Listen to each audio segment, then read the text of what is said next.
Shalom adik-adik, jumpa lagi dengan Kak Tony ya.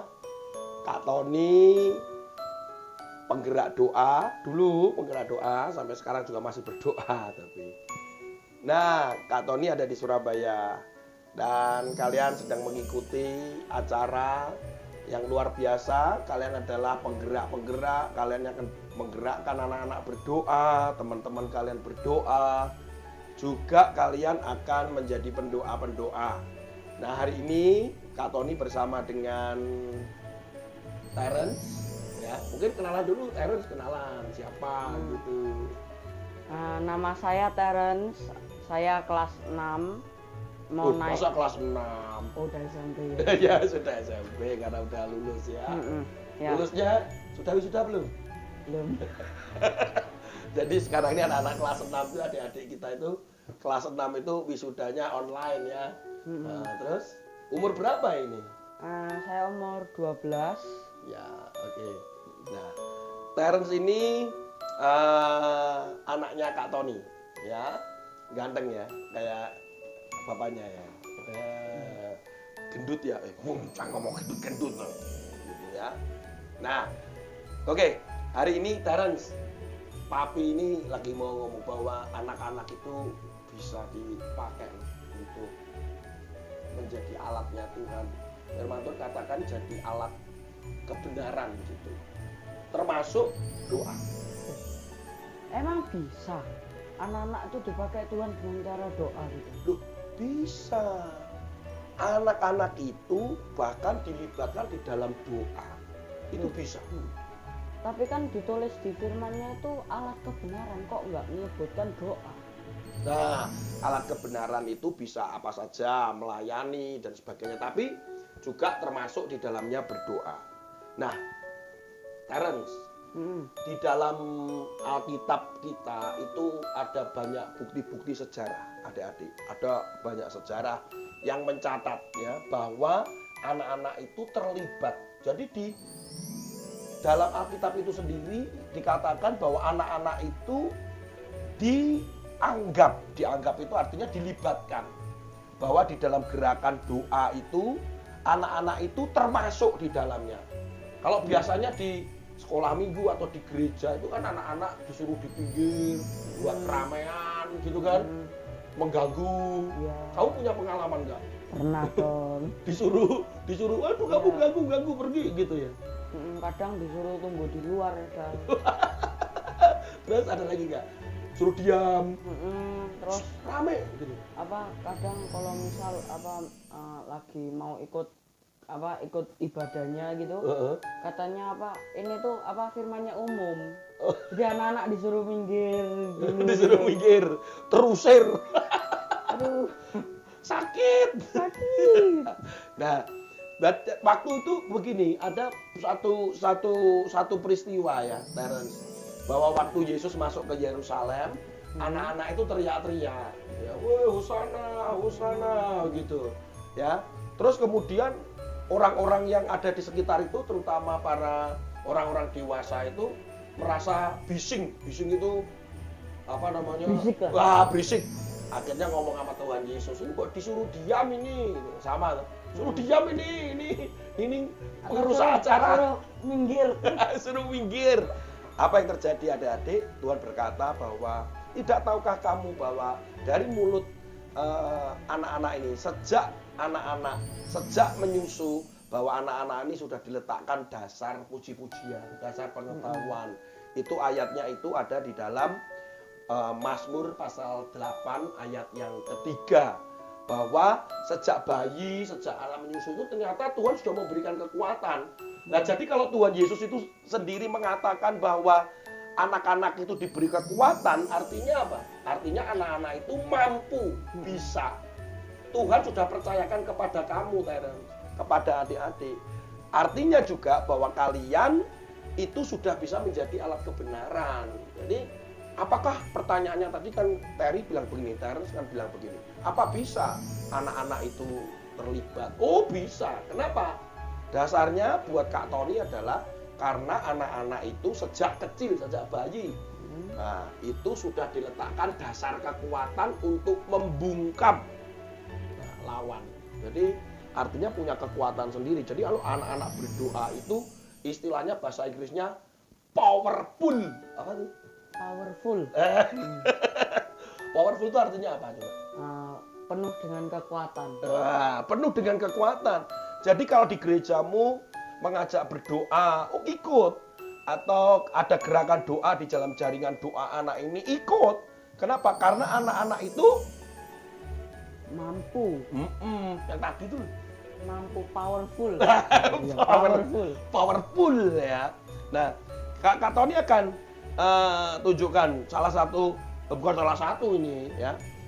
Di 2 Tawarik pasal 20 ayat 13. Ya, ini ayatnya nih, lihat nih. 2 Tawarik ya pasal 20 ayat 13. Lihat.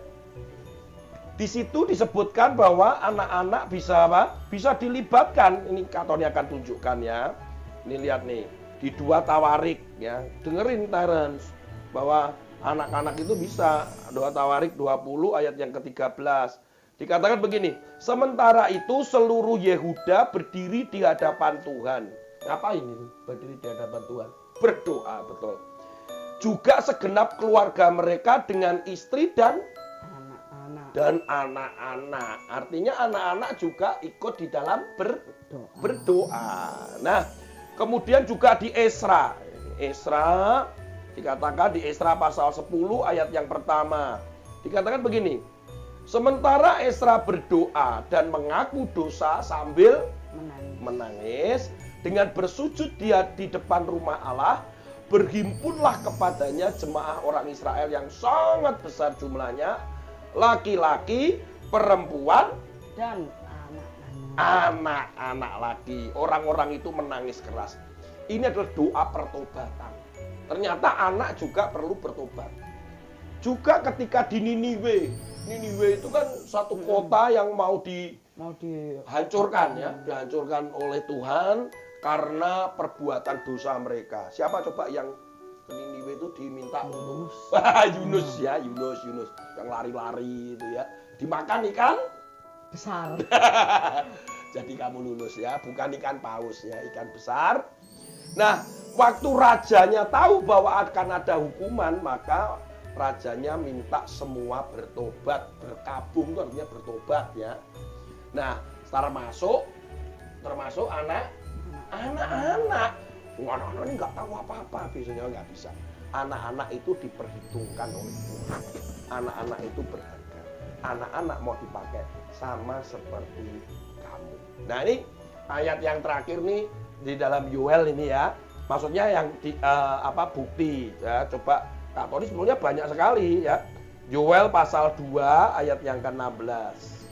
Nah, ini coba Terence yang baca coba. Kumpulkanlah bangsa ini, kuduskanlah jemaah, himpunkanlah orang-orang yang tua, dan kumpulkanlah anak-anak. Anak-anak lagi ya. Bahkan anak-anak yang menyusu. Baiklah pengantin laki-laki keluar dari kamarnya, dan pengantin perempuan keluar dari kamar tidurnya. Yes. Jadi anak-anak itu dilibatkan. Anak-anak itu diperhitungkan. Jadi kalian bisa terlibat.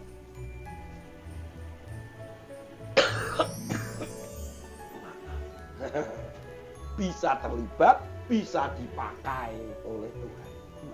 Nah, akan lebih dalam lagi, Kak Tony akan menerangkan tentang beberapa tokoh ini. Adik-adik, di dalam Alkitab ada banyak tokoh-tokoh yang mereka berdoa. Banyak sekali, semua nabi, utusan Tuhan, raja, semuanya itu mereka selalu ada di dalam hidup mereka itu berdoa. Karena memang kekuatan berdoa itu luar biasa sekali adik-adik. Bahwa firman Tuhan juga katakan bahwa doa orang benar itu apa? Besar kuasanya. Besar kuasanya. Doa yang dengan iman dikatakan kalau engkau punya iman sebesar biji sesawi, engkau bisa memindahkan gunung. Artinya sesuatu yang sulit itu bisa diatasi. Ketika manusia tidak bisa melakukan apa-apa, harapan itu tetap ada ketika kita berdoa. Semua bukti, ada kekuatan-kekuatan doa yang sangat luar biasa.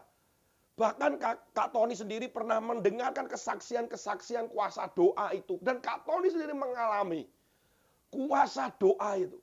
Kadang tidak masuk akal, kadang sesuatu yang sudah tidak mungkin. Ketika Kak Tony mendoakan orang yang mau operasi gondok waktu itu, Kak Tony doakan sembuh. Ketika ada orang yang paru-parunya tinggal separuh, Kak Tony waktu itu ada di rumah sakit, di ICU.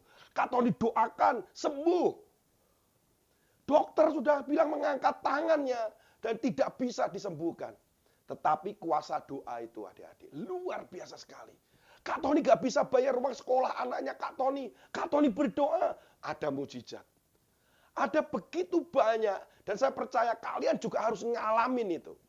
Nah beberapa tokoh, Kak Tony ambil secara acak aja ya. Contohnya adalah Musa. Musa ini doa itu diawali dia dengan pertemuannya dia dengan Tuhan. Ketika melihat semak yang terbakar itu. Dia ketemu dengan Tuhan, kemudian Tuhan bercakap-cakap dengan dia. Kemudian Tuhan pilih dia untuk membebaskan orang Israel. Setelah itu dalam doanya, dia mengalami mujizat-mujizat. Luar biasa adik-adik. Ketika dia ada di depan Laut Teberau, saat itu ada masalah dan tidak bisa menyeberang. Kemudian Tuhan menggunakan mujizatnya. Bagaimana tiang awan, tiang api itu berpindah. Kemudian yang ada adalah Musa yang di depannya adalah Laut Teberau. Bagaimana orang Israel bisa sampai untuk menyeberang ke sana? Wah, ini luar biasa sekali. Adik-adik, Musa doanya semalaman. Dia berdoa semalaman sehingga laut itu terbelah. Secara ilmu pengetahuan pun itu hal yang jarang terjadi tapi bisa terjadi. Dan saat itu Tuhan tepat pada waktunya menolong. Sehingga orang Israel bisa keluar dari masalah. Kemudian masih di dalam peristiwa Musa. Ketika Musa melawan orang Amalek. Orang Israel melawan orang Amalek. Kemudian Musa naik ke atas bukit. Apa yang dilakukan Musa? Apakah Musa kemudian akan teriak-teriak? Tidak. Musa kemudian dia berdoa. Dia mengangkat tangannya. Di mana di sisi yang lain adalah ada Harun. Di sisi lain adalah Hur. Untuk menopang tangannya. Untuk Musa tetap mengangkat tangan. Untuk berdoa saat itu. Apa yang terjadi? Kalau Musa mengangkat tangan. Maka orang Israel memenangkan pertandingan. Dan menekan, mengusir orang Amalek. Tapi ketika tangan itu turun. Maka orang Amalek akhirnya mendesak orang Israel yang saat itu dipimpin oleh Yosua. Akhirnya supaya tangan Musa tetap terangkat. Ada Harun dan Hur menopang supaya kemenangan boleh terjadi. Dan saat itu matahari sepertinya berhenti dan tetap pada waktu siang. Sehingga peperangan terjadi. Wow! Itu hal yang tidak mungkin. Bayangkan matahari kalau berhenti berarti bumi berhenti berputar loh adik-adik. Itu yang tidak mungkin secara manusia, itu mungkin bagi Allah. Engkau bisa dipakai seperti Musa. Ada yang lain. Kita lihat lagi adalah Daud. Bagaimana dia kalau berdoa dengan Tuhan begitu dekatnya. Begitu dekatnya. Sampai puji-pujian yang keluar itu menyenangkan hati Tuhan. Daud, Daniel. Bagaimana dia berani mengambil resiko. Dia berdoa berapa kali? 7 kali sehari. Dia berdoa, dia diancam, dia akan dimasukkan di dalam gua singa. Ketika dia ditangkap, karena dia melakukan yang benar, dia berdoa, dia hidupnya benar. Apa yang terjadi adik-adik? Daniel diselamatkan, dilepaskan di gua singa yang kelaparan itu. Dan tetap hidup. Sadrak, Mesak, Abednego juga sama. Ini adalah sejarah. Itu adalah fakta. Yang kalian lihat tokoh-tokoh itu. Kemudian ada lagi Esra. yang kemudian mengajak seluruh keluarga anak-anak, kalian sudah baca tadi, keluarga anak-anak untuk bertobat di Yerusalem. Lihat, pertobatan nasional. Terjadi doa, terjadi pemulihan di Yerusalem saat itu. Luar biasa.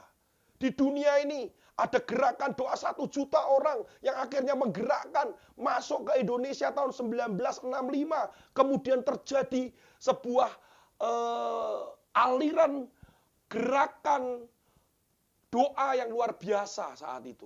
Dan kemudian mulai dari Soe, Nusa Tenggara Timur, terjadi lawatan Tuhan. Wih, luar biasa. Ini karena berdoa. Korea Selatan, dengan pendetanya Paul Yonggi-cho, berdoa 1 juta orang.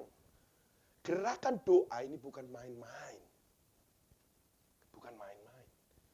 Ada anak-anak yang berkumpul berdoa. Terjadi sesuatu di kotanya. Ada yang lain. Kita lihat juga Elisa. Wih, Elisa ini doanya yang membawa banyak mujizat. Itu 2 kali lipat daripada Elia. Bagaimana Elisa dengan berdoa mujizat boleh terjadi. Wah, luar biasa, saudara. Nah, yang terakhir. Yesus mengajarkan kita untuk berdoa. Bagaimana dia berdoa kepada Bapaknya. Bagaimana dia berdoa ketika mengalami ketakutan. Lu Yesus kok ngalamin ketakutan? Ya, karena dia juga manusia yang bisa mengalami waktu itu. Dia ketika ketakutan di Taman Getsemani. Tapi Tuhan diberi dia kekuatan. Ketika setelah pelayanan, apa yang dilakukan oleh Yesus? Dia menyendiri, dia berdoa. Luar biasa, adik-adik. Yesus bahkan mengajarkan doa Bapa kami kepada kamu dan saya. Doa itu bukanlah sebuah, oh ini panggilan, ini hanya beberapa orang. Tidak, semua orang percaya itu harus berdoa hidupnya. Doa itu seperti nafas. Dan kamu dipanggil secara khusus untuk menggerakkan, menyadarkan teman-temanmu untuk berdoa. Dan dirimu juga hidup di dalam doa. Kau akan lihat mujizat-mujizat itu. Banyak sekali tokoh-tokoh yang lain. Ada Hana, ada siapa lagi? Ada Timotius, ada Petrus berdoa. Ada Abraham berdoa. Semua itu mereka berdoa. Ternyata semua itu berdoa. Jadi kita sebagai orang percaya, kita juga harus berdoa. Yosua juga berdoa. Semua berdoa. Adik-adik, di dalam Mazmur dikatakan demikian. Mazmur 127 ayat yang keempat. Seperti anak-anak panah di tangan pahlawan, demikianlah anak-anak pada masa mudanya. Siapa anak-anak itu yang dikatakan seperti anak panah? Yaitu kamu. Siapakah pahlawan? Itu bisa orang tuamu, bisa kakak-kakak pembina, guru sekolah minggu, bisa hamba Tuhan. Jadi yang dikatakan di tangan pahlawan itu adalah gibor, gibor ya. Nah, kalian adalah anak-anak panah ini. Karena dikatakan bahwa seperti anak-anak panah di tangan pahlawan, demikianlah anak-anak. Jadi Kak Tony sekarang, Kak Tony pegang apa ini? Ini anak panah. Nah, kalau ini adalah busur. Nah, busur ini dipegang oleh pemanah. Ya, dipegang oleh pemanah. Nah, anak panah ini adalah sebagai senjatanya, seperti ini biasanya. Nah, begini. Ya. Wow, gitu ya. Nah, di dalam peperangan pada zaman dahulu, yang namanya pemanah itu adalah pasukan yang sangat disegani, ditakuti. Karena mereka pembidik yang luar biasa, dan ini adalah senjata yang mematikan. Dari jarak jauh, apalagi dia sangat akurat ya untuk memanah. Jadi pasukan-pasukan pemanah itu adalah pasukan-pasukan khusus yang dilatih. Nah, Kak Tony akan menceritakan bagaimana supaya anak panah ini menjadi anak panah yang benar-benar menjadi alat yang luar biasa. Kalian adalah pendoa-pendoa, kalian adalah pelayan-pelayan, kalian adalah alat kebenaran itu. Maka lebih kepada sekarang kalian adalah anak panah ini. Dengan berdoa ada kekuatan yang sangat luar biasa. Yang pertama, adik-adik, bahwa anak panah itu dibuat, itu selalu ada tujuannya. Tidak ada anak panah yang dibuat hanya untuk hiasan di dinding. Nggak ada. Itu kamu kenapa buat anak panah? Buat hiasan, Kak? Nggak bisa. Anak panah ini dibuat untuk sebuah tujuan. Jadi kamu dan saya dibuat, diciptakan Tuhan karena sebuah tujuan. Tidak ada anak panah ini dibuat sembarangan kemudian dilempar di tempat sampah atau hanya menjadi hiasan. Tidak. Jadi katakan dengan dirimu sendiri, 1, 2, 3, katakan begini. Saya diciptakan dengan tujuan. 1, 2, 3. Betul. Ada tujuannya. Yang kedua, ternyata anak panah ini, ya, anak panah ini itu panjangnya itu berbeda-beda, adik-adik. Ada yang sekian senti, ada sekian ini. Panjangnya berbeda-beda. Ada yang diameternya berbeda, panjangnya juga berbeda. Apa yang membuat berbeda? Yang membuat berbeda adalah siapa pemanahnya. Jadi, kalau pemanahnya itu laki-laki biasanya karena rentang dadanya itu lebih besar, sehingga yang sering terjadi apa? Ini panjang. Nah, kalau panjang berarti anak panahnya juga harus panjang. Nggak bisa anak panah yang pendek. Nah, begini harus panjang. Gitu, ya. Nah, kalau dia pendek, berarti rentang dadanya juga pendek. Jadi, karena dia panjangnya berbeda-beda, maka Kak Tony bisa katakan bahwa diciptakan unik masing-masing berbeda. Kalian diciptakan unik dan masing-masing berbeda. Tidak mungkin sama dengan satu dengan yang lain. Yang satu punya talenta ini, yang ini punya talenta itu. Ya, jadi ada berbeda-beda. Katakan yang kedua. Saya diciptakan unik. 1, 2, 3. Oke. Kalian diciptakan dengan tujuan, kalian diciptakan dengan unik. Yang ketiga. Anak panah ini ternyata dia lentur. Nah, ini lentur nih. Ya, kalian lihat ya, lentur. Ya, lentur. Yang asli sebenarnya anak panah ini bukan terbuat dari karbon seperti ini. Tetapi dari jenis bambu khusus atau kayu atau bambu biasanya, karena bambu itu punya kelenturan. Pada zaman dulu ada kayu khusus yang dibuat.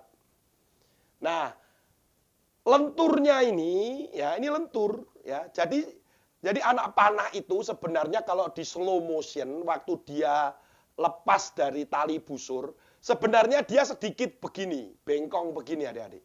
Deng begini. Karena dia ada hentakan dari dorongan dari belakang. Des, nah dia bengkong begini loh. Dus begini. Nah, ini harus segera lurus kembali. Cet begini. Supaya dia bisa tepat kena sasaran. Kalau dia tidak segera kembali lurus, maka dia tidak bisa menancap atau tidak kena sasaran. Nah, lentur tidaknya cepat kembali lurus tidaknya anak panah ini pada zaman dahulu itu harus digosok dengan kayu namanya kayu abasia. Jadi digosok begini. Dia semakin kuat tetapi juga lentur. Ketika ditembak, blek, ini dia melengkung, dia akan segera cepat kembali lurus. Begini. Nah, oleh karena itu seorang pemanah harus rajin menggosok dengan kayu abasia di anak panah ini. Dengan menggosok, dia akhirnya mengeluarkan apa? Minyak. Minyak itulah yang menguatkan anak panah ini dan menjadi lentur. Sudah mengerti? Artinya, hidupmu harus selalu digosok. Digosok. Hidupmu harus selalu diurapi Tuhan. Dekat dengan Tuhan. Hidupmu harus selalu mendapatkan pengajaran dari Tuhan. Baca firman Tuhan. Kalian harus diurapi tiap hari. Makanya Kak Tony memberkati anak-anaknya Kak Tony tiap pagi. Berkat Allah Bapa, Allah Anak, Allah Roh Kudus. Supaya mereka diurapi. Supaya mereka diolesi. Supaya ketika mereka nanti siap untuk ditembakkan, maka dia kuat tapi lentur. Katakan yang ketiga, saya harus diurapi. 1, 2, 3. Betul. Diurapi bukan hanya sekali, tetapi setiap hari. Adik-adik, jadilah pendoa karena Tuhan punya tujuan di dalam hidupmu. Engkau diciptakan unik. Dan engkau hiduplah penuh diurapi. Dan hidupmu benar. Kau harus hidup benar. Sehingga suatu hari, ketika engkau nanti waktunya tiba, engkau akan berjalan. Dan engkau akan ditembakkan. Siap diutus kemana saja pergi. Dan engkau akan mengenai sasaran. Siapa membungkam musuh? Siapa untuk pertobatan kotamu? Untuk apa? Untuk pemulihan keluarga-keluarga. Untuk apa? Jiwa-jiwa boleh dimenangkan. Untuk apa? Banyak hal peperangan rohani yang kita bisa lakukan lewat doa-doa. Kuasa doa luar biasa. Mari kita berdoa. Sambil mendengarkan lagu. Mari kita berdoa.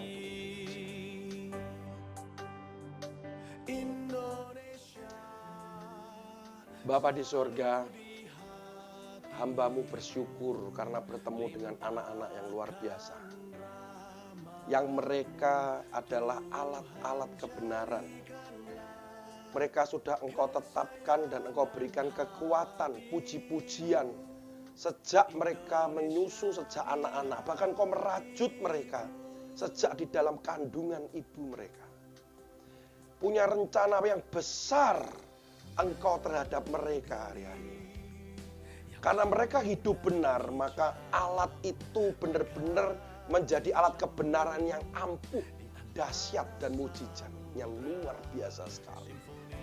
Ada kuasa di balik doa-doa yang mereka panjatkan, dan bahkan mereka juga ada tujuan di dalam hidup mereka. Dan anak-anak ini akan menjadi anak-anak generasi yang menyiapkan kedatangan Tuhan. Mereka akan mempercepat kedatangan Tuhan. Gunung akan dirantakan, lembah akan ditutup, dibuatlah jalan raya. Mereka akan bawa panji-panji kemenangan. Dan mereka akan berdoa buat bangsa-bangsa, berdoa buat kota, berdoa buat Indonesia. Berbuat dan berdoa untuk teman-teman dan jiwa-jiwa. Melepaskan belenggu, membebaskan mereka yang terikat. Kuk dipatahkan. Tuhan Yesus, kami percaya anak-anak ini Engkau akan pakai. Hamba bersyukur bisa menjadi bagian untuk melihat anak-anak ini dipakai Tuhan. Dan diberkati dan diurapilah mereka. Dan mereka hidup benar dengan pengurapan setiap hari dari Engkau. Roh Kudus tolong mereka. Penuhi mereka dengan kepenuhan Roh Kudus dalam hidup mereka. Sehingga menggunakan karunia-karunia roh itu untuk berdoa, untuk berjalan, untuk melakukan perbuatan-perbuatan pekerjaan Tuhan di dalam hidup mereka. Di dalam nama Tuhan Yesus, hamba berdoa. Haleluya. Amin. Terima kasih adik-adik. Sampai bertemu lagi dengan Kak Tony pada kesempatan yang berbeda. Tuhan Yesus memberkati. Selalu di hatiku, limpahkan rahmat-Mu, Tuhan, jadikanlah kesayangan hati-Mu, Indonesia di hatiku.